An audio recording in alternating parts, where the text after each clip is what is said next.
Zed Bastard est un tatoueur itinérant basé dans les Landes. Il parcourt toute la France pour distiller son style.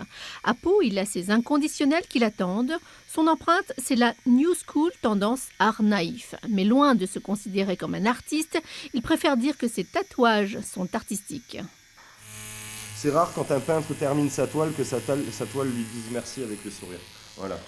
Là, c'est beaucoup plus gratifiant. On voit tout de suite les gens, la réaction des gens, la fierté aussi quand ils ont un petit peu eu mal et qu'ils ont bataillé pendant 1 heure ou 2 heures et qu'à la fin ils ont leur tatou.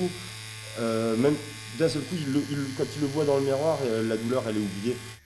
Et un tatouage, ce n'est pas anodin. Aujourd'hui, l'exigence esthétique se conjugue avec des faits marquants dans la vie d'une personne.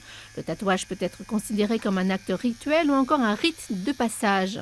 J'ai les initiales de mes enfants, j'ai des chats, 3, pour les 3 périodes importantes de ma vie.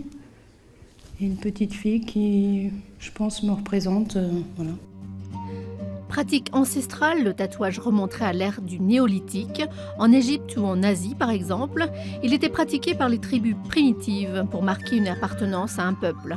Certains l'utilisaient aussi comme un rite magique. C'est le peuple 1 qui s'était tatoué, avant de partir en guerre, qui avait fait tatouer tout son peuple, avec des tatouages qui les rendaient invincibles et aussi des tatouages pour terroriser leurs adversaires. Pour assouvir votre soif de curiosité, 130 tatoueurs seront présents à la convention du tatouage ce week-end à Pau, au Parc des Expositions.